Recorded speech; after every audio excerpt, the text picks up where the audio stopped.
नमस्कार बच्चों, green world publications में आप सभी लोगों का हार्दिक स्वागत है। तो आइए चलिए शुरू करते हैं हम लोग 2024 की परीक्षा में पूछे गए प्रश्नों के हल।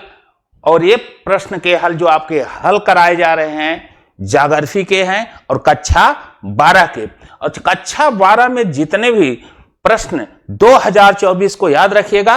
अब तक हम लोग अनवरत इसी क्वेश्चन को अनवरत कर रहे हैं।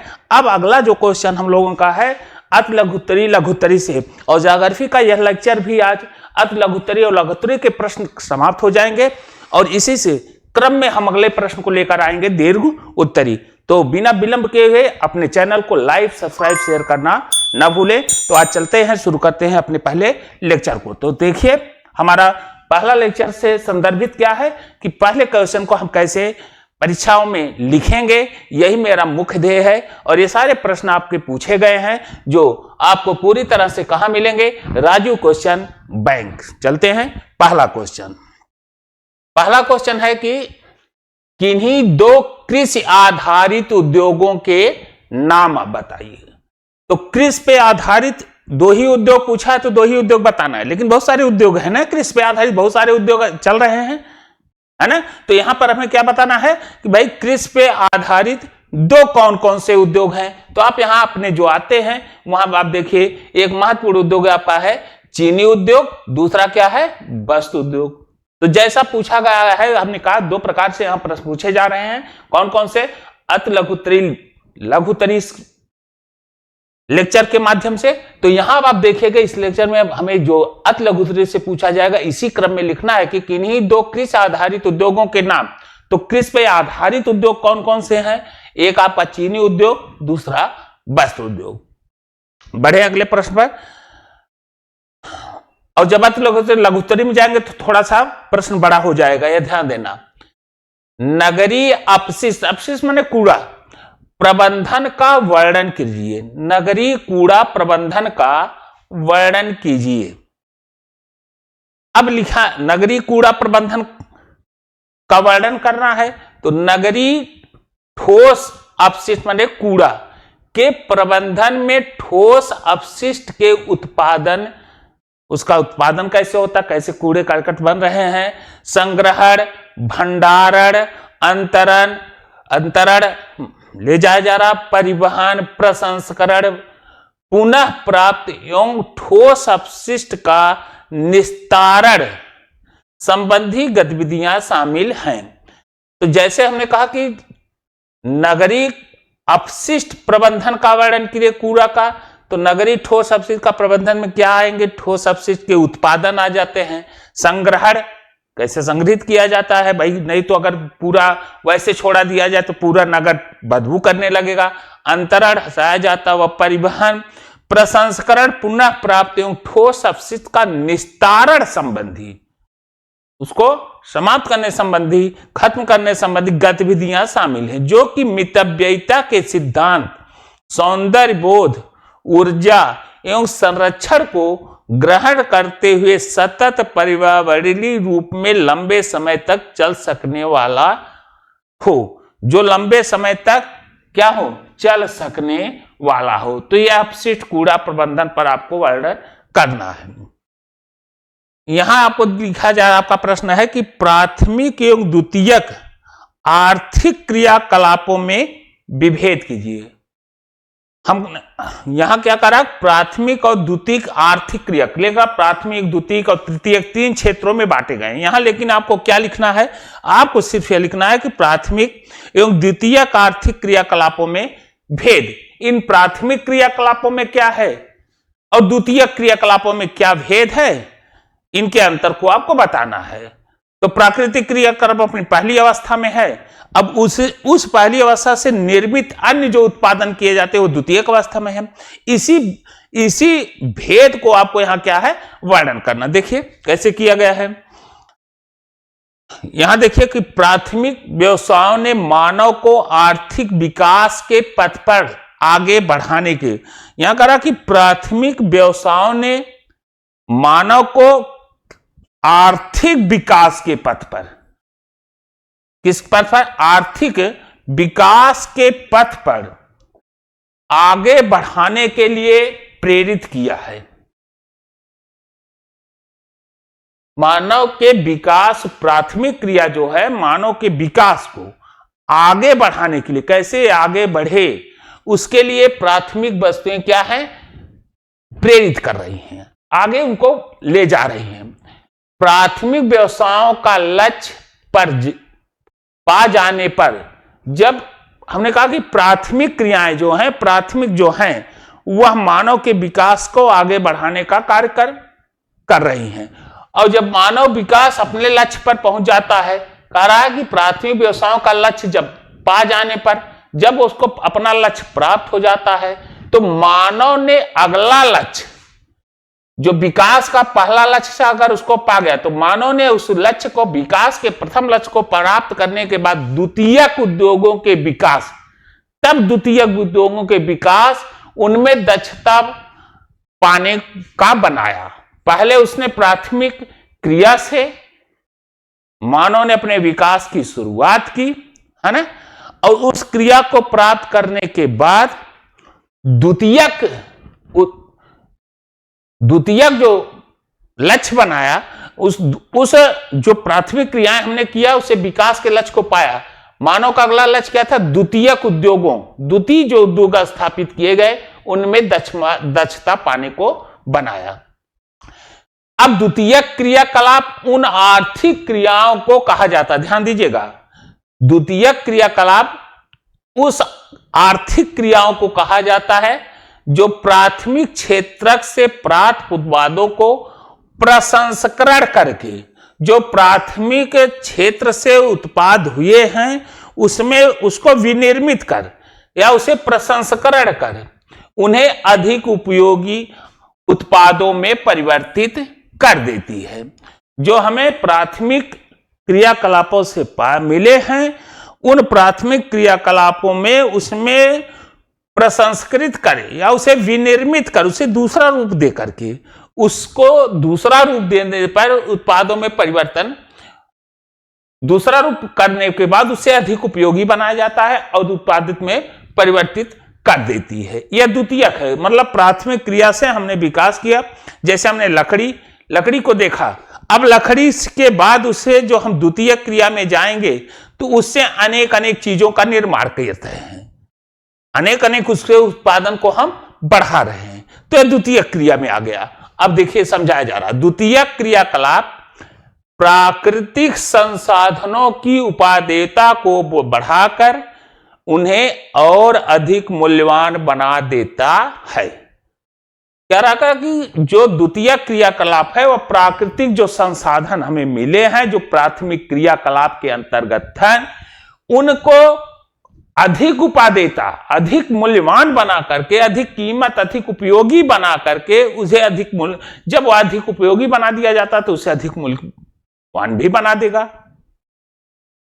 प्रकृति दत्त कच्चे माल, यहां उदाहरण दिया जा रहा है, ध्यान दीजिएगा, प्रकृति दत्त कच्चे माल का रूप बदलकर उन्हें उपयोगी बनाने की संपूर्ण प्रक्रिया, प्रकृति ने जो हमें दिया, जो संसाधन हमें कच्चे माल के रूप में दिया है, उन कच्चे मालों को और अधिक उपयोगी बनाने की संपूर्ण जो प्रक्रिया की जाती है उसे द्वितीयक क्रियाकलाप के नाम से जाना जाता है। प्रकृति की जो बस संसाधन हमें प्राप्त हैं वह कैसे प्राप्त हैं, एक कच्चे माल के रूप में। उस कच्चे माल को और भी अधिक उपयोगी बना करके, विनिर्मित करके उसे अधिक मूल्यवान, जो वही बनाया जाता है, प्राथमिक जो कच्चे माल को के द्वारा, जो कच्चे माल प्रकृति संसाधन में प्राप्त हैं, उन संसाधनों को संपूर्ण प्रक्रिया द्वारा द्वितीय क्रियाकलाप के में, मतलब उस संसाधनों को हम दूसरे रूप में प्रसंस्कृत जब कर देते हैं, करना ही द्वितीय क्रियाकलाप के अंतर्गत जाना जाता है। जैसे यहां उदाहरण दिया जा रहा है, कपास का उपयोग, कपास आप जान रहे हैं ना, कपास का उपयोग कम है, कपास का उपयोग डायरेक्ट देखा जाए तो कम है ना, तो कपास हमारा क्या है, प्राकृतिक क्रियाकलाप। कपास का उपयोग बिल्कुल कम है, लेकिन जब उससे हम सूत काट कर, अब यहां देखिएगा, जब वहां हम कपास हमारी क्या है, प्राकृत का पहला प्रक्रिया है।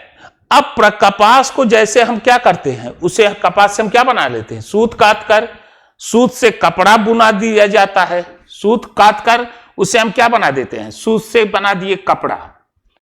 तब यह बताइए, कपास अधिक उपयोगी ना होकर के सूत, इस कपास को सूत के द्वारा काट करके हम इसको क्या बना दिए, कपड़ा बना दिए।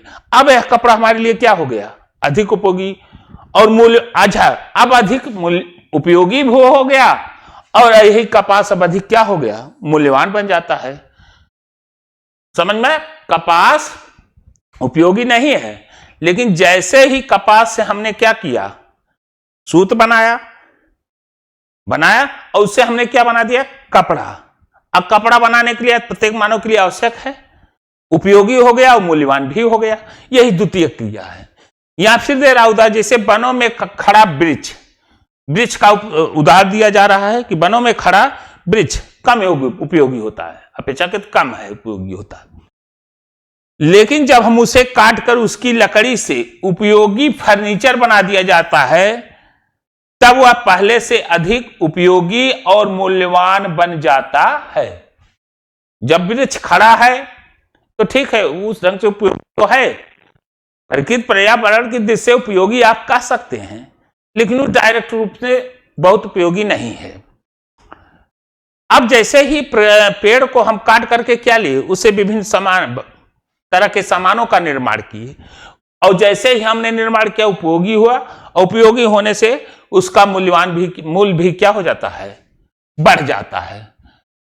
प्राथमिक उत्पादों को प्रसंस्करण तथा निर्माण की तकनीक अपनाकर नया मूल्यवान स्वरूप देना ही द्वितीय क्रिया कहलाता है। इस लाइन को आप पकड़िए, ध्यान दीजिएगा। देखिए क्या कह रहा, प्राथमिक उत्पादों के प्रसंस्करण तथा निर्माण की तकनीक अपनाकर, प्राथमिक जो कच्चे माल के रूप में प्रकृति के द्वारा हमें मिले हैं, उनमें हम अपनी तकनीक के द्वारा नया स्वरूप देना, नया मूल्यवान स्वरूप देना ही द्वितीय क्रिया कहलाता है। उद्योग को जन्म देने का श्रेय किसको है, द्वितीय क्रियाकलापों। उद्योग जो दिखाई दे रहे हैं, ये इस उद्योग को जन्म देने का श्रेय हम किसको देंगे, द्वितीय क्रियाकलापों को ही जाता है। उद्योग और विनिर्माण में भारी अंतर पाया जाता है। विनिर्माण उद्योग की जननी है। उद्योग और विनिर्माण क्या है, विनिर्माण क्या है, उद्योग की जननी है। इसी ने उद्योग को जन्म देकर औद्योगिकरण की नींव रखी। भाई उद्योग स्थापित क्यों हुए, विनिर्माण के द्वारा। विनिर्माण के द्वारा उद्योग स्थापित हुए, तो उद्योग को स्थापित करने का अगर श्रेय दिया जाता है तो उसका कौन है, विनिर्माण। इसीलिए लिखा गया है विनिर्माण जो है उद्योग की जननी है, और इसी ने उद्योग को जन्म दिया।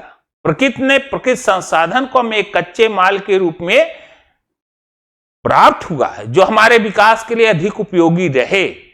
लेकिन जैसे इन कच्चे मालों को हम विनिर्माण करके, प्रसंस्कृत करके इन्हें मानव के लिए और भी अधिक कार्यों के लिए उपयोगी बनाया, वैसे वह द्वितीय क्रिया के अंतर्गत आ जाता है। जहां उदाहरण दो दिए गए हैं, पेड़ का और कपास का।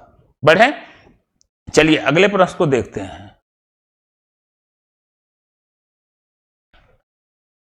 उच्च प्रौद्योगिकी उद्योग से आप क्या समझते हैं? उच्च प्रौद्योगिकी उद्योग से आप क्या समझते हैं? अब उच्च प्रौद्योगिकी उद्योग क्या है? ऐसा उद्योग जो सबसे ज्यादा उन्नत किया हो, सबसे ज्यादा उन्नत हो, उसी को हम क्या कहेंगे, वैज्ञानिक पद्धतियों के द्वारा अधिक उन्नत से विकसित की गई, अधिक उन्नत से डेवलप की गई हो, उसी को हम क्या कहेंगे, उसी को हम कहते हैं उच्च प्रौद्योगिकी उद्योग। लिखेंगे कैसे, देखिए, वह प्रौद्योगिकी जो उपलब्ध प्रौद्योगिकियों में सबसे उन्नत होती है। सबसे क्या है, उन्नत होती है। वह प्रौद्योगिकी जो उपलब्ध प्रौद्योगिकियों में सबसे उन्नत रूप में होती हैं, उसे ही हम बच्चों क्या कहेंगे, उच्च प्रौद्योगिकी। सबसे उत्तम की अवस्था ही उच्च प्रौद्योगिकी के अंतर्गत आएगा। उच्च प्रौद्योगिकी के प्रयोग से उन्नत स्तर तथा वैज्ञानिक इंजीनियरिंग उत्पादों का निर्माण संभव हो पाया गया। उच्च प्रौद्योगिकी से क्या मिला, किसी भी वस्तु की उन्नत स्तर, और इसके लिए क्या, वैज्ञानिक इंजीनियरिंग का उत्पादों के निर्माण से ही ऐसा संभव हो पाया। इस व्यवस्था में प्रशिक्षित तथा कुशल औद्योगिक श्रमिकों को लगाया जाता है। प्रशिक्षित तथा कुशल प्रौद्योगिकों को इसके लिए लगाया जाता किसके लिए, उच्च प्रौद्योगिकी के लिए, जिन्हें सफेद कॉलर श्रमिक कहते हैं।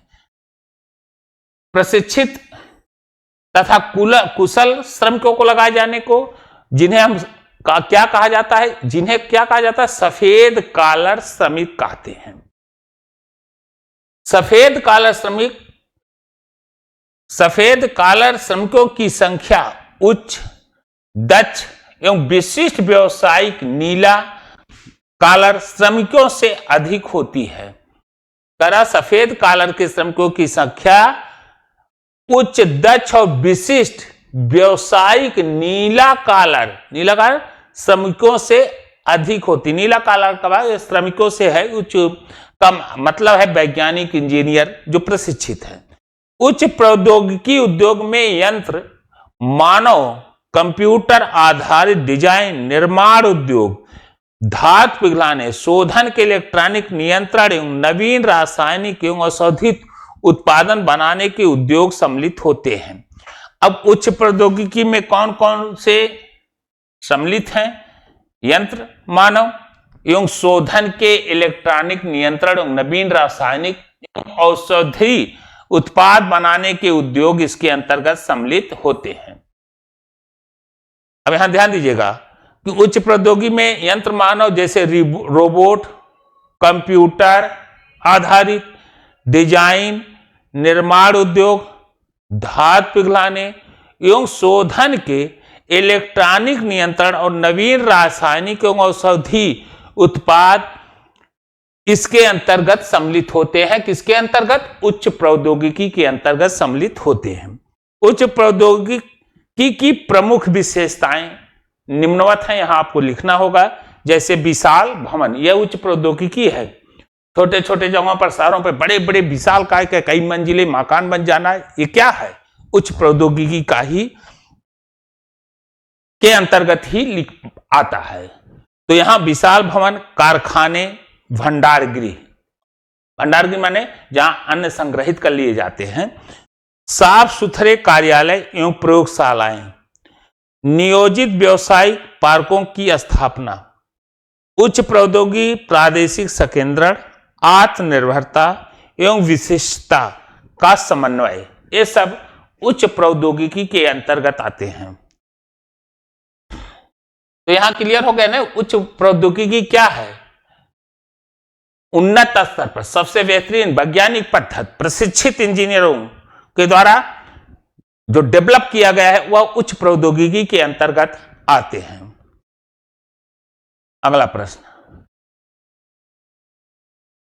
अब यहां देखिएगा उसी प्रश्न को जोड़ा जा रहा है। सिलिकॉन घाटी, सिलिकॉनवान एवं अच्छे औद्योगिक ध्रुवों का निर्माण, प्रादेशिक एवं स्थानीय आर्थिक विकास की योजनाओं का क्रियान्वयन, विश्व अर्थव्यवस्था में उच्च प्रौद्योगिक उद्योग बड़ी महत्वपूर्ण भूमिका निभा रहे हैं। लौह इस्पात, वस्त्र उद्योग, मोटर निर्माण उद्योग कौन कौन से? लौह इस्पात, वस्त्र उद्योग, मोटर कार निर्माण उद्योग, पेट्रो रसायन उद्योग, इलेक्ट्रॉनिक उद्योग, इसी के बल पर फल फूल रहे हैं। उच्च प्रौद्योगिकी के अंतर्गत ये सबका विकास किया जा रहा है। अगला प्रश्न है, चतुर्थक सेवाओं का वर्णन कीजिए। 2 चतुर्थक सेवाओं का नाम लिखिए। यहां लिखा जा रहा है चतुर्थक सेवाओं का वर्णन कीजिए और 2 चतुर्थक सेवाओं के नाम लिखिए। यह प्रश्न अब देखें कैसे लिखना है कि क्या है चतुर्थक सेवाओं का वर्णन में के अंतर्गत। देखें, विशिष्ट एवं जटिल प्रकार की सेवाओं के कार्यकलाप। विशिष्ट, पहला क्या कहा, विशेष, विशिष्ट मतलब विशेष, और जटिल प्रक्रिया की सेवाओं, जो थोड़ा सा क्या हो, टेक्निकल हो, जटिल हो, कठिन हो, जटिल प्रक्रिया प्रकार की सेवाओं के कार्यकलाप चतुर्थ सेवाओं में आते हैं, जिसमें देखा शिक्षा, सूचना, शोध एवं विकास सेवाएं इनका उदाहरण है।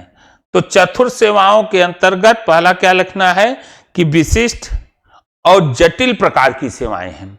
और इसके अंतर्गत कौन आते हैं, इस चतुर्थ सेवाओं के अंतर्गत शिक्षा, सूचना, शोध, विकास सेवाएं इनके उदाहरण है। चतुर्थक सेवाएं उच्च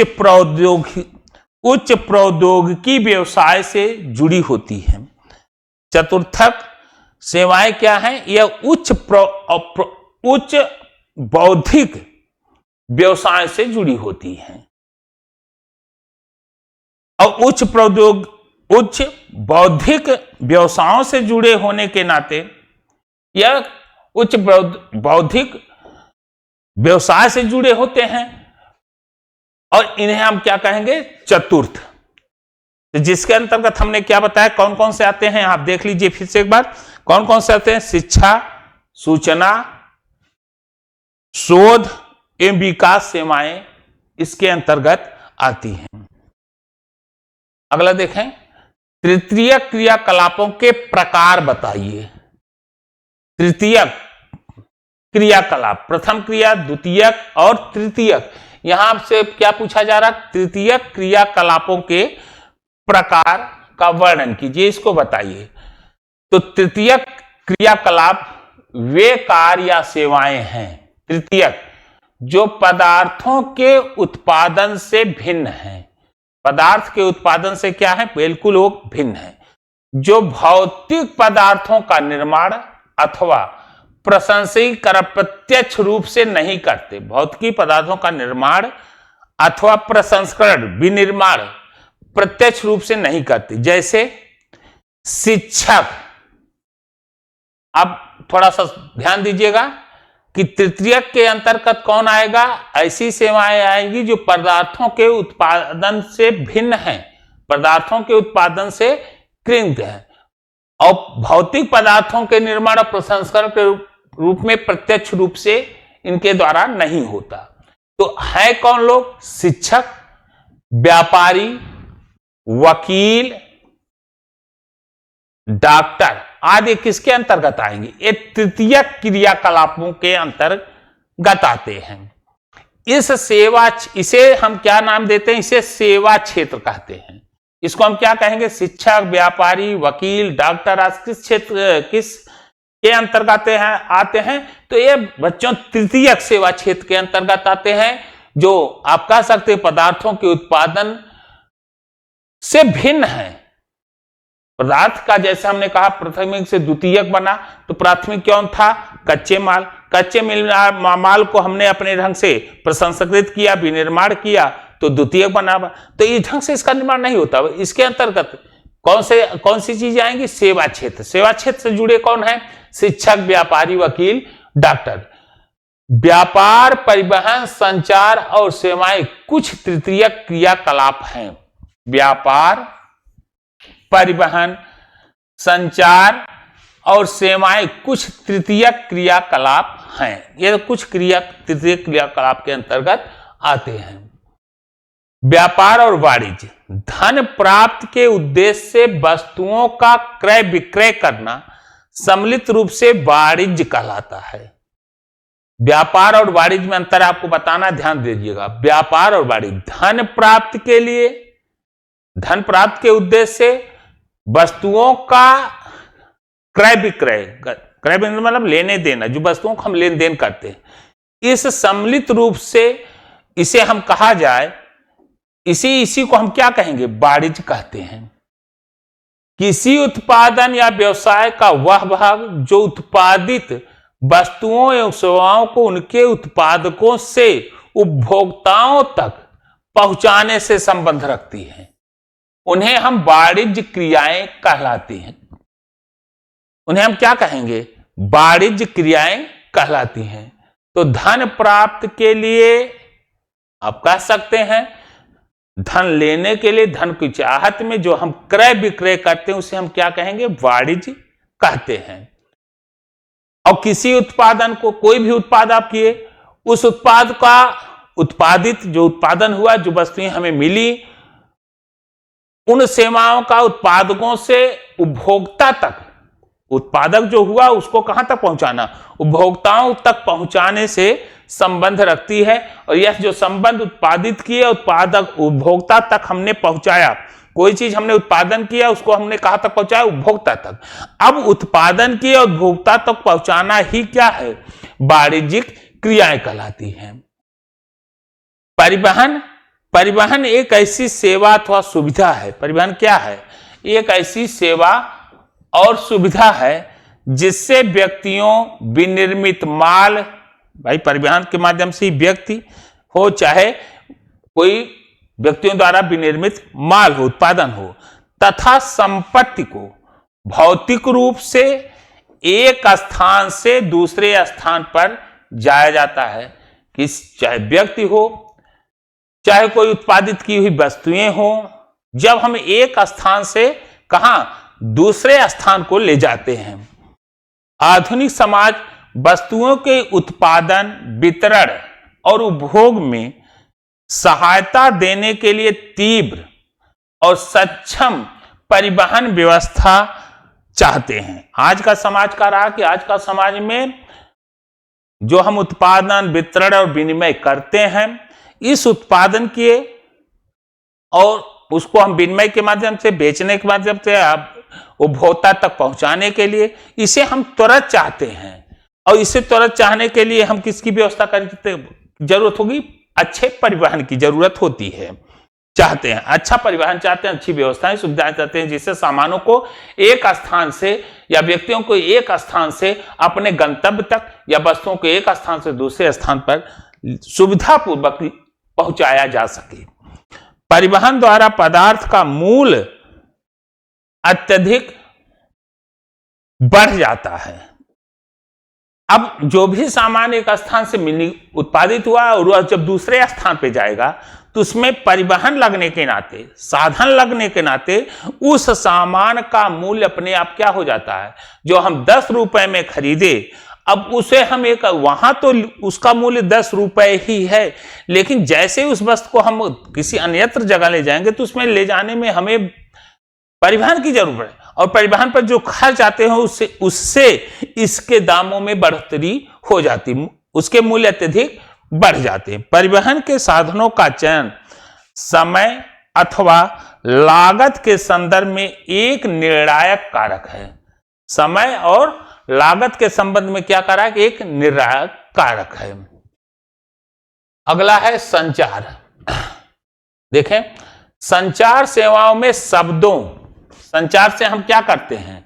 व्यक्ति या वस्तुओं को एक स्थान से दूसरे स्थान तक नहीं ले जाते, बल्कि हम अपनी बात को शब्दों के माध्यम, जो कहना चाहते हैं उस शब्द के माध्यम और संदेशों से तथ्यों और विचारों का प्रेषण सम्मिलित है। संचार में क्या होता है भाई? संचार हम जो कहते हैं, अपनी बातों को, अपने शब्दों को, वाक्यों को हम प्रेषित करते हैं, कहते हैं, जो पहुंच जाता है। तो संचार सेवाओं में शब्दों और संदेशों, तथ्यों और विचारों का प्रेषण सम्मिलित है। इसमें कौन कौन यह सब सम्मिलित है? जहां परिवहन क्षेत्र सक्षम होता है वहां संचार का फैलाव सरल होता है। जहां परिवहन की सुविधाएं विशेष होती हैं, आवागमन व्यवस्थित होते हैं, वहां ऑटोमेटिक संचार का फैलाव ज्यादा हो जाता है। मोबाइल, अब संचार के अंतर्गत देखिए, मोबाइल, दूरभाष, उपग्रह जैसे कुछ विकास ने संचार को परिवहन से मुक्त कर दिया है। दूर संचार का प्रयोग विद्युत प्रौद्योगिकी के विकास से जुड़ा है। दूर संचार का प्रयोग कहां, किससे जुड़ा है? विद्युत प्रौद्योगिकी के विकास से जुड़ा है। संदेशों के भेजे जाने की गति के कारण इसने संचार में क्रांति ला दी है। किसी भी समय कहीं से भी संचार को प्रत्यक्ष और तत्काल बना दिया है। रेडियो और दूरदर्शन भी समाचार और दूरभाष कालों का पूरे विश्व में विस्तृत श्रोताओं का प्रसारण करते हैं और इसलिए इन्हें जनसंचार माध्यम कहा जाता है। उपग्रह संचार पृथ्वी और अंतरिक्ष से सूचना का प्रसारण करता है। उपग्रह संचार कहां से? पृथ्वी और अंतरिक्ष से सूचना का क्या करता है? भेजता रहता है। इंटरनेट ने वैश्विक संचार तंत्र में वास्तव में क्रांति ला दी है। इंटरनेट ने एक वैश्विक क्रांति को जन्म दे दिया है।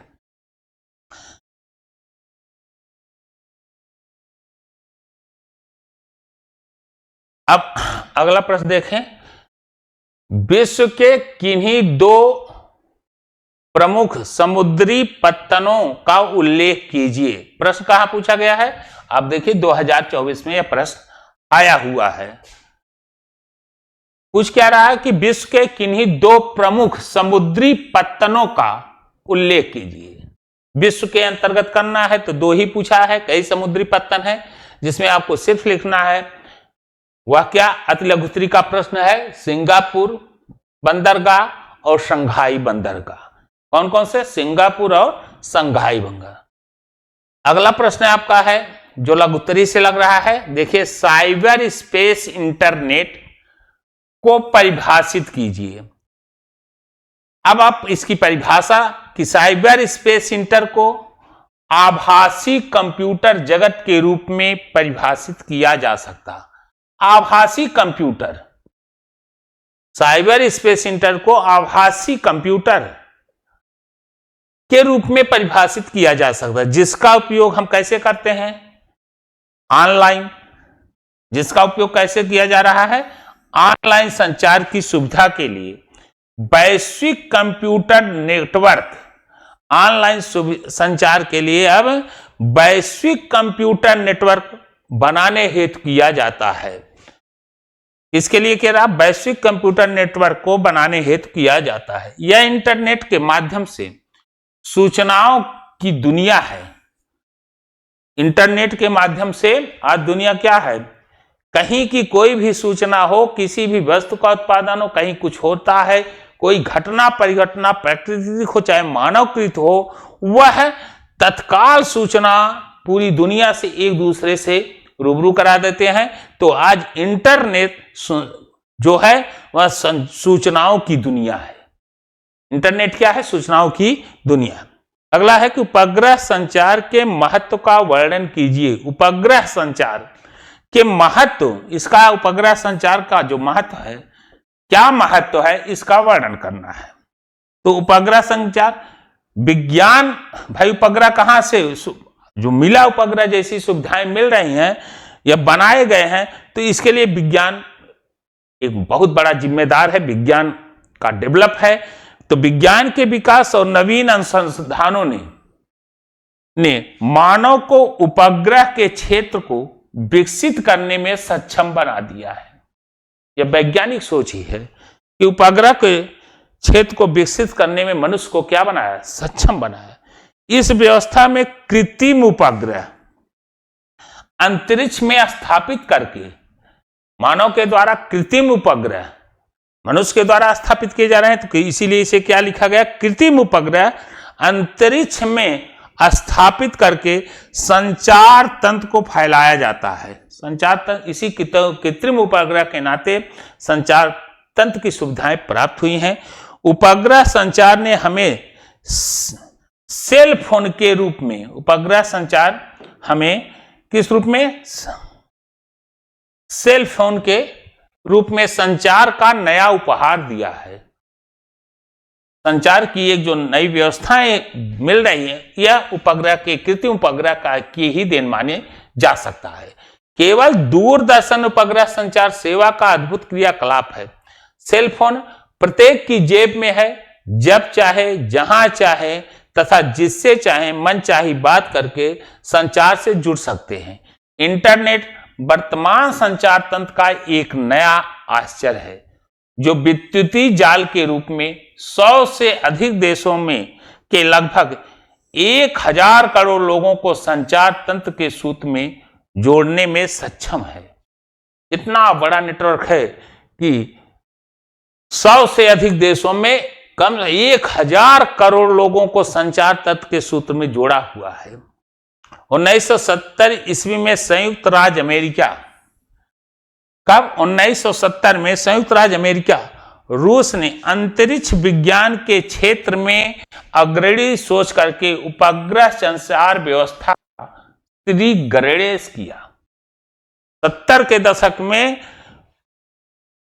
अमेरिका और रूस के द्वारा अंतरिक्ष की दुनिया में उपग्रह संचार की जैसी व्यवस्थाओं को स्थापित किया, शुरुआत किया। पृथ्वी की कक्षा में स्थापित कृत्रिम उपग्रहों ने पृथ्वी के दूरस्थ स्थानों को संचार तंत्र से जोड़कर उनकी दूरियां क्या किया, घटा दिया। आज कोई दुनिया, किसी देशों से दूर दुनिया, कोई भी व्यक्ति अपने आप दुनिया से अलग नहीं मान रहा है।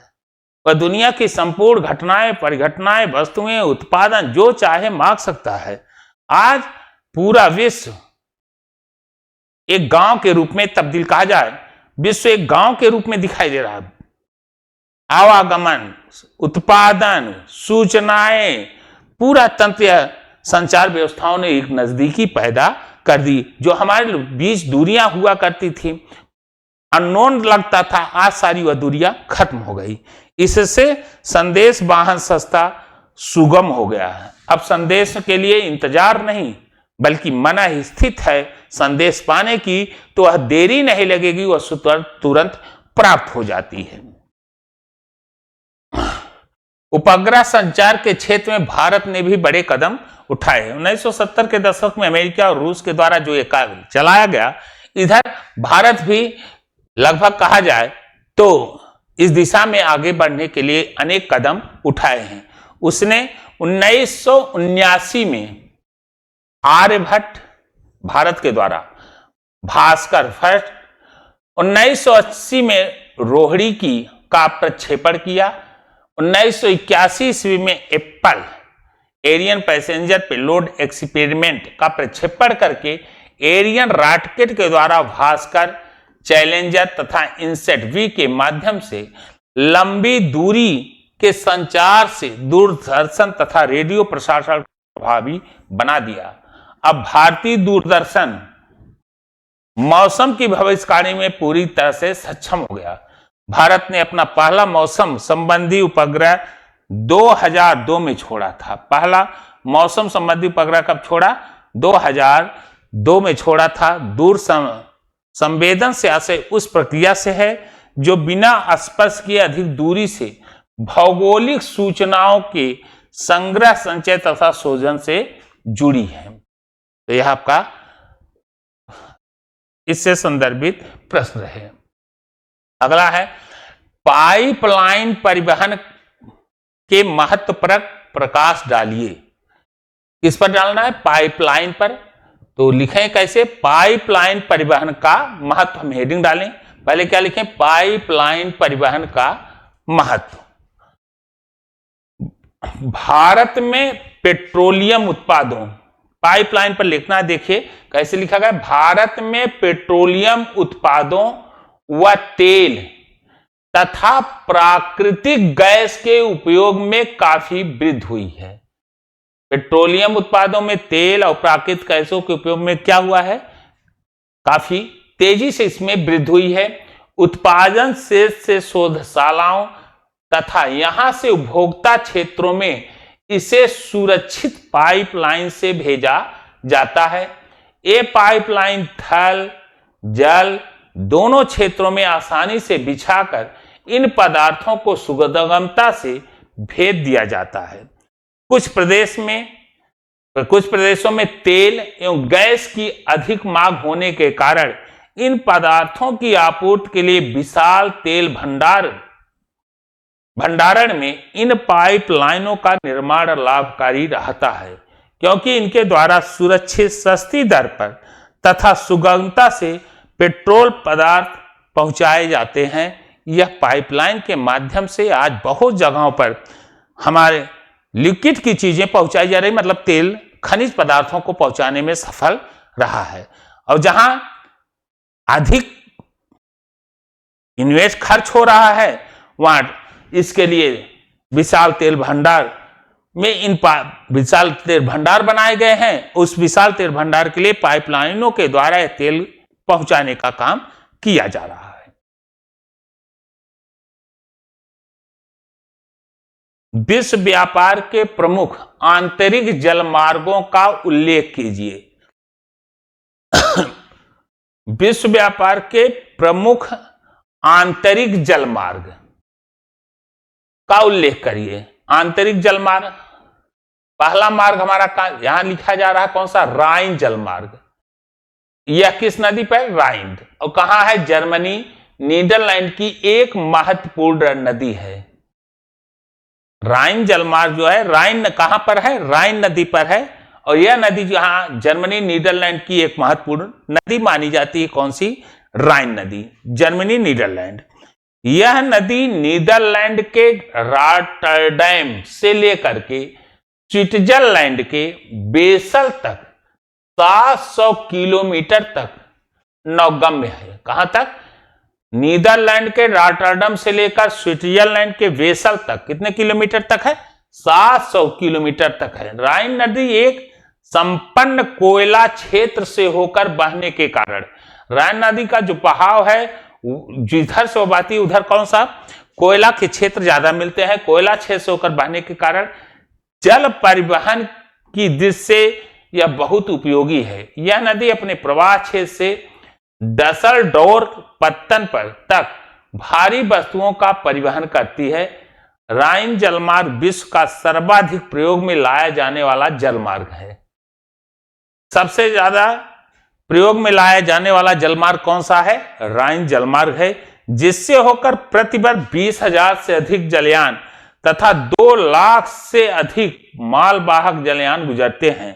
राइन जलमार्ग का महत्व इसके द्वारा Switzerland, Germany, France, Belgium, Netherland औद्योगिक क्षेत्रों के उत्तरी अटलांटिक महासागरीय व्यापारिक मार्ग से जोड़ देने के कारण अधिक हो गया है।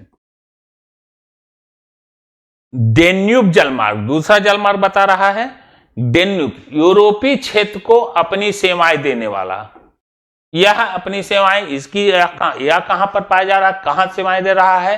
तो लिखा जाए कि यूरोपीय क्षेत्र, यूरोप के अंतर्गत अपनी सेवाएं देने वाला डेन्यूब जलमार्ग एक महत्वपूर्ण आंतरिक जलमार्ग है। डेन्यूब जलमार्ग एक आंतरिक जलमार्ग है। यह नदी, डेन्यूब नदी ब्लैक फॉरेस्ट से, कहां से?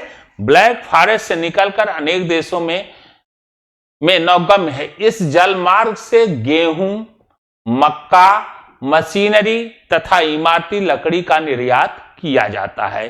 डेन्यूब। अगला वोल्गा जलमार्ग। वोल्गा आंतरिक जलमार्ग रूस सघन जनसंख्या वाले क्षेत्र में अपनी सेवाएं देता है। यह नदी 11,200 किलोमीटर तक नौगम्य है तथा बाद में कैस्पियन सागर में गिर जाती है। वोल्गा मास्को नहर तथा वोल्गा डान नहर इसके सहायक जल मार्ग हैं।